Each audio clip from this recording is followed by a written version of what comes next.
मेरा रिव्यू है India versus New Zealand fifth T20 का जो हम जीत चुके हैं। और मतलब यार, संजू की क्या बेइज्जती हुई है। थिरुवनंतपुरम केरला में मैच हुआ, ईशान किशन लिटरली तेरे घर में घुसा। उसने तेरी मतलब, यार मैं वो सब टर्म्स नहीं यूज़ करना चाहता, लेकिन चलो फॉर पीजी पर्पसेस उसने पूरी मतलब परिवार पीट दिया, तुझे पीट दिया। और उसने एसेंशियली मतलब तेरा घर अपने नाम करवा लिया। मतलब तुम्हारा होम टाउन है, वहाँ पे तुम 6 रन 5-6 बॉलों पे आउट हो रहे हो। और जो तुम्हारा बैकअप है, जो 2 साल से इंडियन टीम में खेल नहीं रहा, जो पिछले मैच में उसको सरप्राइजिंगली निगल हो गया, वो ड्रॉप हो गया, वो बंदा टीम में वापस आया और उसने ऐसा मतलब कि स्टॉर्म क्रिएट किया कि भाई तुम्हें बॉल को जैसे वो थपेड़ता नहीं है, जैसे वो ऐसे बैट लगा लगा के थपेड़ता है, वैसे थपेड़ थपेड़ कर तुम्हें टीम से निकाल दिया बाहर। लिटरली टीम से बाहर निकाल दिया, क्योंकि तुम्हें विकेट कीपिंग ग्लव्स भी नहीं दिए भाई। तुम्हें तुम्हारे होम टाउन पे कहा कि जा तू बाउंड्री पे जाके बॉल लेके आ। मतलब तुम समझ सकते हो क्या बेइज्जती की है। और भाई, हमारी टीम ने वो चीज़ कर दी जो पिछले मैच के बाद थोड़ा सा माहौल थोड़ा बुरा हो गया था कि क्या मतलब कैसे हो रही है चीज़ें, क्या हो रहा है। हम लोग का पावर प्ले अच्छा नहीं था। 54 for 2, अगर हम 54 for no loss भी होते ना तो हम लोग कहते कि यार थोड़ा सा और 6-7 रन और मार सकते थे। भाई 54 for 2 थे। और भाई संजू के वजह से आई कैन सी कि या तो अभिषेक को मैनेजमेंट ने कहा है या अभिषेक ने खुद किया है। वो बहुत कॉशियसली एक्चुअली खेला था। एंड में वो 30 in 14 बॉल्स आउट हो, जो तुम कहोगे ओपनर के हिसाब से बहुत सी है, लेकिन जो बंदा 2 मैच पहले 14 बॉल में 50 मार रहा है, वो उससे 20 रन कम मार रहा है 14 बॉल में। और तुम बैटिंग करते हुए देख सकते थे कि वो प्री मेडिटेट नहीं कर रहा ज़्यादा, जो इन अ वे मैं कहूँगा अच्छा है। क्योंकि अभिषेक जब बहुत ज़्यादा प्री मेडिटेट करने लगता है ना, तो बॉलर्स उसको फिगर आउट कर लेते हैं, जैसे उन्होंने पिछले 1-2 मैचेस में किया है उसको फिगर आउट पहले ही। तो इन अ वे मेरे को लग रहा था, लेकिन फिर ऐसा भी लगा था कि जिन बॉल्स पे शायद वो प्री मेडिटेट करके जाके शॉट मारता और वो लग जाते, उस पे वो गया नहीं। फिर उसके बाद उसको लगा कि यार मेरे ऊपर थोड़ा प्रेशर आ रहा है, हमें लॉकी को टारगेट करना है, तो फिर वो उसकी बॉल पे गया जो थोड़ी स्किड कर गई, पेस भी कर गई, और वो सीधे लिजिट आर पार हो गई। और ऐसे भी हुआ है वो आउट, स्टार्क ने उसको आउट किया था ऐसे ही, क्या कहता है, आईपीएल में। लेकिन इसमें लिजिट दो चीज़ें थी। एक तो आई थिंक मैनेजमेंट ने कहा था, और दूसरा उसने भी सोचा होगा यार जब दूसरे साइड से सैमसन चल नहीं रहा, तो यार मैं अपने आप को अगर पहले ही कर दूंगा तो यार हम लोग तो प्रेशर में आ जाएंगे। दूसरा, ईशान किशन आया, ईशान किशन ने कुछ कुछ शॉट मारे, आई थिंक लॉकी को भी मारा, डफ़ी को भी मारा। Duffy was actually very good at the start. मैं कहूँगा डफ़ी ने बहुत ज़्यादा वेरिएशंस यूज़ की, एरियाज़ में बॉल की हिटिंग चांस नहीं मिले। एक तो भाई मेरे को समझ नहीं आता, इसे धांचू कोटक बस चिप्स चबाने के लिए वहाँ बैठा है क्या। मतलब यार, संजू ने एक बॉल नहीं खेली थी कि कमेंटेटर्स ने उसकी 4-5 टेक्निकल गलतियाँ निकाल दी। कमेंटेटर्स ये कर सकते हैं। 5 गेम हो गए, सिद्धांशु कोटक ने कोई बात नहीं की संजू से कि तेरे दो दो ट्रिगर क्यों है। तू अगर तू पीछे जा रहा है तो इतना पीछे क्यों जा रहा है, और अगर तू जा रहा है इतना पीछे तो भाई तू अपना क्या ऑन साइड पे क्यों नहीं मार रहा। तू ऑन साइड पे मारने जा रहा है, ऑफ साइड पे तेरा क्या हो रहा है। तेरा ये जो क्लोज बैट फेस है, क्या हो रहा है इस पे। ये क्या सिद्धांशु कोटक, क्या आपने पेन से क्या, तू क्या फैंटेसी स्टोरी लिख रहा होता है तेरी और गंभीर की, कि मैं इसे बाद में छापूंगा बुक में। मतलब क्या करता है ये, ना अपने आप का ख्याल रखता है सिद्धांशु कोटक। चिप्स चबाते रहते हैं, बैटिंग किसी की इम्प्रूव हुई नहीं है। प्रेस कॉन्फ्रेंस में आके बकवासें करवा लो, बस इससे गंभीर को मतलब सेव करवा लो। क्या है ये। मैं कहूँगा सूर्य और ईशान ने पेसर्स को प्ले आउट किया पावर प्ले के एंड तक, क्योंकि उनको रियलाइज़ हो गया था भाई 2 विकेटें गिर गई हैं, ज़्यादा किया ना तो फिर उसके बाद प्रॉब्लम हो जाएगी। और उन्होंने किया वो। लेकिन उन्होंने स्पिनर सैंटनर का पहला ओवर नहीं, लेकिन फिर सोधी सैंटनर दोनों को सेट नहीं होने दिया, दोनों को टारगेट किया, क्योंकि उन्होंने रियलाइज़ किया पिछले मैच से इनको विकेट दे दिया, ये लोग सेट हो गए ना, तो फिर हमारा स्कोर बहुत लो हो जाएगा। और specially looking at this pitch, और जहाँ तक न्यूजीलैंड ले गई हमें, they were right to do what they would do. एक चीज़ बस ये कह सकते हो कि यू कैन क्लियरली सी कि सूर्या रियलाइजेस कि उसकी गलतियाँ क्या हैं और वो उस हिसाब से अपने गेम को थोड़ा सा चेंज करने की कोशिश कर रहा है। यू कैन सी कि Surya was not pre meditating that much, जो मुझे अच्छा लगा। ही ओनली स्टार्टेड डूइंग दैट जब ईशान किशन का वो सोधी वाला ओवर आया जिसमें उसने 24 रन पेल दिया उसको। उसने फिर क्या किया, यार हम लोग इस पोजीशन पे पहुंच चुके 150 समथिंग, जहाँ से मेरे को अब मारने की ज़रूरत है क्योंकि हमारे पास इतनी सारी विकेटें बची है, हम एक स्टेज पे आ गए कि हम एक अच्छा खासा स्कोर होगा। अब यहाँ से अगर हमें और मैक्सिमाइज करना है तो अब जाके हमें पेलना ही होगा। और उसने वही चीज़ की, उसने पेला फिर जाके। फिर उसका एक शॉट भी था जो शायद स्लोअर था, वो मतलब वो सेव हो गया। क्या कहते हैं कि वहाँ पे छक्का होने से सेव हो गया, जबकि हो सकता है आउट, वो सूपला वाले पे हो गया था वो। और मेरे को तो पहले ही दिख गया था कि मेरे को लगा था आउट होगा। ईशान किशन का एक चीज़ की जो 2 गेम में उसको ट्रबल किया लेग स्पिनर के अगेंस्ट, उसने उसी को पेला इस गेम में। मिथ सेंटनर को भाई सूर्य कुमार यादव ने सेट, और सूर्य कुमार यादव ने एक चीज़ की जो उसके गेम में फ्लॉ रही कि वो सीधा शॉट नहीं मारता है।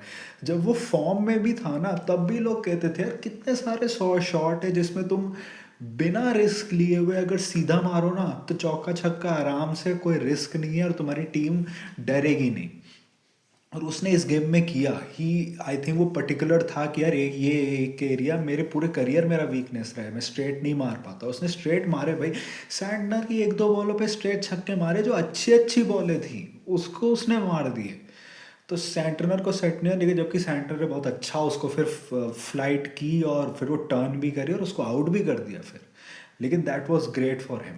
बस एक चीज़ ये कह सकते हैं कि सूर्या को थोड़ा टाइम लगता है सेट होने में, but I think this has worked in our favour. क्योंकि शायद अगर कोई वैसा होता कि जो पहले बॉल से मारने वाला होता, शायद हम लोग फिर और प्रेशर में आ जाते। मे बी फिर ईशान को अपने आप को स्लो डाउन करने देना, और ईशान ने अपने आप को स्लो डाउन नहीं किया। मे बी 90s में 1-2 बार, लेकिन बंदे ने 2 छक्के मार के अपनी सेंचुरी मारी भाई। वो बंदा बिल्कुल फियरलेस होके खेल रहा है भाई। बॉल को शॉट मारता है तो ऐसा लगता है कि पूरी जान खसोक देता है वो उसमें। यार उसने एक सैंडर को छक्का मारा तो कितना ज़्यादा गया था बाहर वो क्रीज कर, वहाँ से लपेट के दूसरे साइड मारा था छक्का उसने।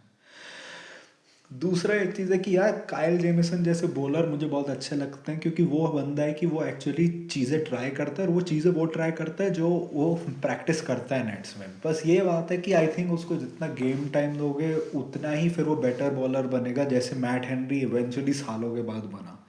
लेकिन अब T20 वर्ल्ड कप का टाइम है तो भाई जेमिसन तो बैठने ही वाला है, वो तो सेट है, तो बैठेगा ही। ये बात है कि Jamieson even though as a bowler he has tried a lot, लेकिन वो इस पूरे लाइक सीरीज में आई थिंक 5 उसकी, आई थिंक इकॉनमी 10 से ज़्यादा ही होगी, 10 से ज़्यादा होगी उसकी। डफी भी एंड में बहुत रन खाया, सोधी तो रन खाया ही। दूसरा ये बात है कि हमारी बैटिंग में भाई आज वो चीज़ उसने कर दिया, क्या कहते हैं कि क्या कहते हैं, उसने वो चीज़ कर दी। हार्दिक ने जो इस सीरीज़ में हमें थोड़े से ग्लिम्सेस दिखे थे, वो एक मैच जिसमें जेमिसन ने थोड़ी बाउंस कर दी थी और उस पर हार्दिक आउट हो गया था। उसके अलावा हमें हार्दिक के बैट से उतना उस सीरीज़ में नहीं दिखा। With the ball we saw him. और ऐसा बहुत बार होता है जब हार्दिक पीक बॉलिंग फॉर्म में हो तो उसकी बैटिंग चलती नहीं है।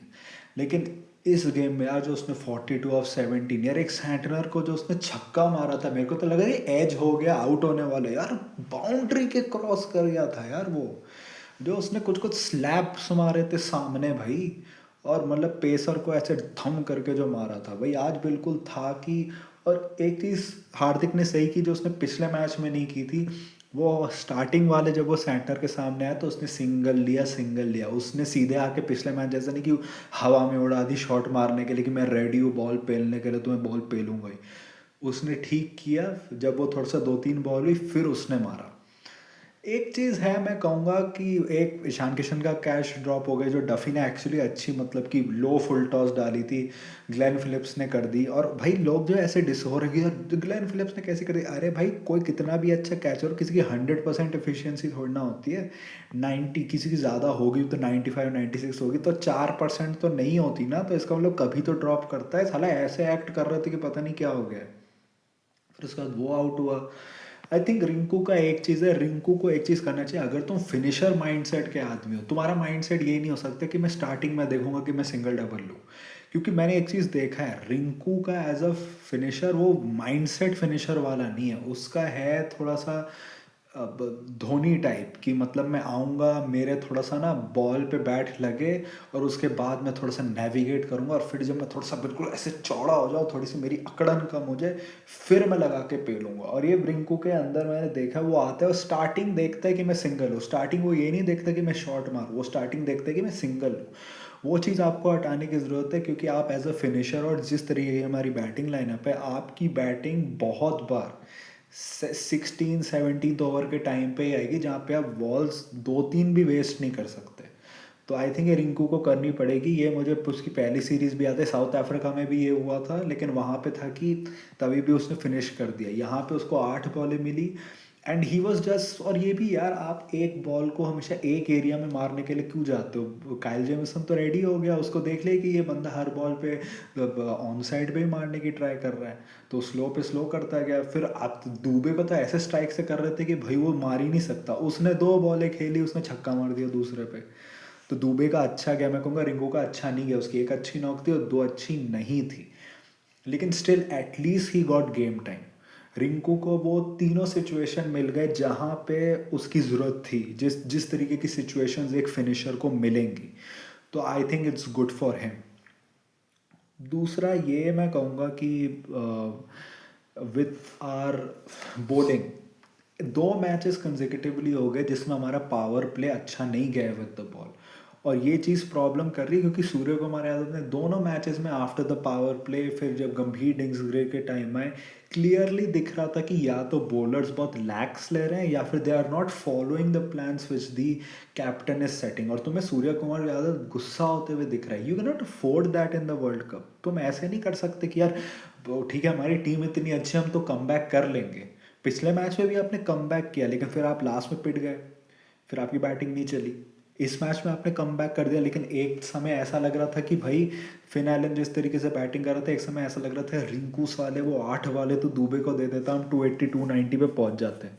मेरा ऐसे हो गया था यार, आप ऐसे नहीं कर सकते। दूसरा, आई डू थिंक हमें एक स्ट्रैटेजी न्यूजीलैंड से सीखनी चाहिए, और वो स्ट्रैटेजी कि आप 3 बॉलर से एक एक ओवर करवाओ पावर प्ले में।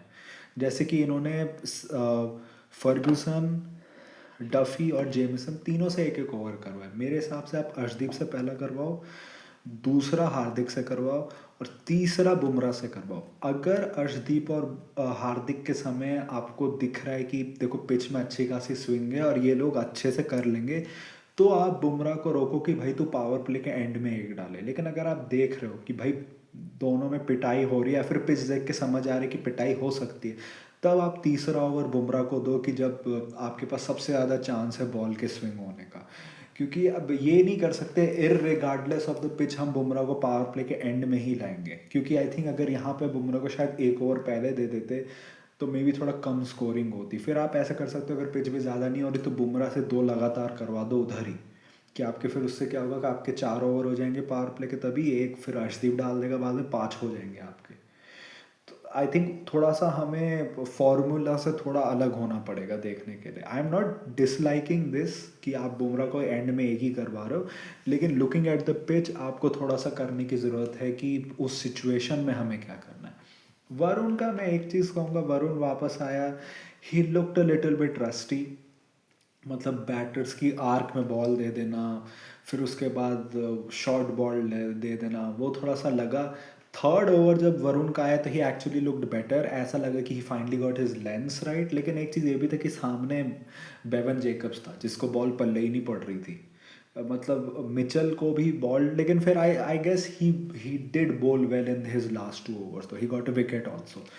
एक चीज़ मैं ये कहूँगा कि भाई ईशान की keeping against the pacers was very good, spinners was trash. और जो लोग कह रहे, दीपदास गुप्ता कह रहे थे कि कीपिंग बहुत देर बाद कर रहे हैं, इंडिया के लिए कर रहा है ना बहुत देर बाद कीपिंग, उसके लिए तो भाई पूरा टूर्नामेंट झारखंड के लिए उसने कीपिंग किया, जितना मुझे पता है उसने झारखंड के लिए उसमें भी की थी, जितने मैचेस उसने विजय हजारे खेले, तो this is no excuse. Maybe I get कि उस क्वालिटी के स्पिनर्स नहीं, लेकिन अक्षर पटेल देखो he is a very quality spinner, लेकिन ऐसा नहीं कि उसकी बॉल तुम पढ़ ही नहीं सकते। दूसरा, very good come back by अक्षर, क्योंकि अक्षर ने जो मैच खेला था इंजरी से पहले उसमें he didn't look good at all. इस मैच में एक्चुअली अगर हम जीते तो अक्षर की वजह से ही जीते हैं। फिन एलन को वो एक्स्ट्रा बाउंस नहीं पड़ पाया, फिन एलन वो उस पर आउट हो गया। वो क्या कहते हैं फिर दूसरा जो बैट्समैन था कौन था, आई थिंक ग्लेन फिलिप्स, वो थोड़ा सा उस पर वो नहीं हो पाया, टाइम पे नहीं कर पाया, या फिर इन्वर्स भी हो सकता है। आई थिंक मेरे हिसाब से ग्लेन फिलिप्स का ये है, आप उसको ग्लेन फिलिप्स को 4 पे तब भेजो जब आपके 2 विकेट जल्दी गिर गए। आई थिंक उसके हिसाब से he plays very fast. I think जब अच्छी सिचुएशन होती है, ग्लेन फिलिप्स को 4 पे भेज के इस सीरीज में हमने देखा जब अच्छी सिचुएशन होती है उससे उतने रन नहीं पड़ते, लेकिन जब बुरी सिचुएशन होती he actually does very good for the team. I think then you send someone like a Mark Chapman at that moment, अगर आपका अच्छा हो रहा है तो। अगर बुरा हो रहा है तो सेंड फिलिप्स। एक चीज़ ये है कि मिचेल तुम कह सकते हो with the bat he did what a finisher should do 26/11, जबकि तुम ये एक चीज़ कह सकते हो कि जिस समय वो आया मैच ख़त्म ही हो गया था। दूसरा, Bumrah had a very bad day. हमें लग रहा था कि बुमराह थर्ड T20 जो उसका गया उसमें उसने जो मैन ऑफ द मैच जीता, he is back to his best, but पिछले 2 मैचेस में इट्स बिन वेरी बैड। पिछले मैच में थर्ड ओवर तक ठीक, लास्ट ओवर में पेल गए। इस मैच में तुम हर ओवर में पेले हो। पहला ओवर जो अच्छा था उसमें भी 10 रन गए, वो वाइड्स की वजह से, और वो ये तो ये थोड़ा अच्छा नहीं। दूसरा, मुझे ये नहीं समझ आया तुमने रिंकू और अभिषेक को बॉल दे दी, जो ठीक है तुम मैच खत्म है टेस्ट कर रहे हो। शिवम दुबे को तुमने पहले 3 मैच दिए, बाकी 2 मैच क्यों नहीं दे? इस मैच में 1 ओवर डाल देते, उसको देते फाइनल ओवर, देते ना, क्योंकि वो तो बॉलिंग करेगा ही शिवम दुबे। अगर सिचुएशंस वैसी, वो तो आपका डेजिग्नेटेड 6 बॉलिंग ऑप्शन। रिंकू तब बॉलिंग करेगा जब वो श्रीलंका T20 सीरीज वाली पिच होगी तो, और अभिषेक भी तभी बॉलिंग करेगा। तो मेरे हिसाब से आई डेंट लाइक दैट। दूसरा ये कि हार्दिक का है, हार्दिक का I like him bowling in the powerplay, but when there is swing, if there is no swing, वो थोड़ा सा मतलब मेरे को लगता है कि मतलब फिर वो थोड़ा अपनी लेंथ ही ढूंढता रह जाता है कि मैं बॉल डालूँ कहाँ। दूसरा, मैं ये कहूँगा Finn Allen was very good. एक चीज़ अच्छा है कि उसने एक मैच हमारे सामने खेल लिया, क्योंकि हम I don't think Finn Allen हमारे सामने कभी पहले खेला है कोई मैच। तो आई थिंक इससे हम सीखे, और फिर उसके बाद जो डेटा पॉइंट्स कलेक्ट करेगी टीम, आई थिंक उससे जब भी नेक्स्ट टाइम आएगा we will be better prepared. Tim Seifert तो भाई, उसको तो I think they cramped him for room और उसने जस्ट चिप कर दिया, जैसे संजू ने किया था अपने पहले मैच में। दूसरा बस यही है, संजू वॉज वेरी सैड, जो बस उसका ये, अब संजू का करियर ओवर। भाई तुम 2 T20 वर्ल्ड कप्स में बैकअप रहे हो, और अगर बैकअप ही रखना है तो उससे बेटर तो और कंसिस्टेंट लोग, प्रभ सिमरन का पहला कंसिस्टेंट आईपीएल था, ध्रुव जुरैल आपके हमेशा प्लान्स में रहा, वो टॉप 3 में भी बैट करने वाला है। केएल राहुल का अच्छा सीजन चले जाए, पता नहीं, अगर बैकअप ही ले जाए ना उसे ले जाए, तो आपका करियर ऑलमोस्ट ओवर ही है। Akshar was very good with the ball, I would say, very good with the ball. Rinku was great in the field और आखिर में एक विकेट मिल भी गई उसको। I think they will be happy कि Finn Allen is in form and that कि आपने बुमराह को बिल्कुल पेल दिया। उसके अलावा यार आपके पास ज़्यादा खुश होने के लिए है नहीं, आपके मेन बॉलर्स पिटे हैं इस सीरीज में। आप मैट हेनरी का कह सकते हो कि उसका एक मैच बुरा गया और एक मैच अच्छा गया, तो मैट हेनरी को ज़्यादा जज नहीं कर सकते, लेकिन आपके बाकी बॉलर्स जो आपके खेलने वाले हैं वर्ल्ड कप, वो प्रॉपर पिले हैं। और बैटिंग में आपका ये प्रॉब्लम है कि भाई रचिन रविंद्र, जब तुमने 20-30 रन मार दिया और तूने उन्हीं पिच पर 2 अपनी अच्छी इनिंग्स खेली है जिसमें कि भाई 200+ रन बन रहे हैं, उसमें you should have hit another 50, क्योंकि इन अ 5 match series if you have 2 50s in 5 matches it gives you confidence. And वही तुम उसी तरीके से आउट हुए जनरली होते, बॉल बिल्कुल आँख से बाहर डाल दो, वो बंदा हमेशा या तो कवर ड्राइव मारने जाएगा तो पीछे कॉट बिहाइंड हो जाएगा, या फिर उसके बाद पुल शॉट मारने जाएगा तो हो जाएगा। तो यही है, I think we have a lot of positives but lot of also to think कि हम बेस्ट प्लेयर को तो खिला लेंगे ईशान किशन को, और तिलक वर्मा भी खेल जाएगा, लेकिन फिर then we will have 3 left handers, और फिर उसके बाद it will much easier for them to plan. But if we have 3 best players we give ourselves the best chance in that. So let's see what happens. What do you think about the match? What do you think about my review? Tell me in the comment section. If you like this type of content, like this video, share and subscribe. If you don't, then share with those who do. My social media accounts, which are my Twitter/X account and my Instagram account, links are in the description. So go follow me on that. My UPI ID link, which is sharpboy@okicici, is also in the description. So go donate any amount of money which can help me make YouTube a permanent career option. So that was it for me for today. So thank you. Goodbye. Alvida.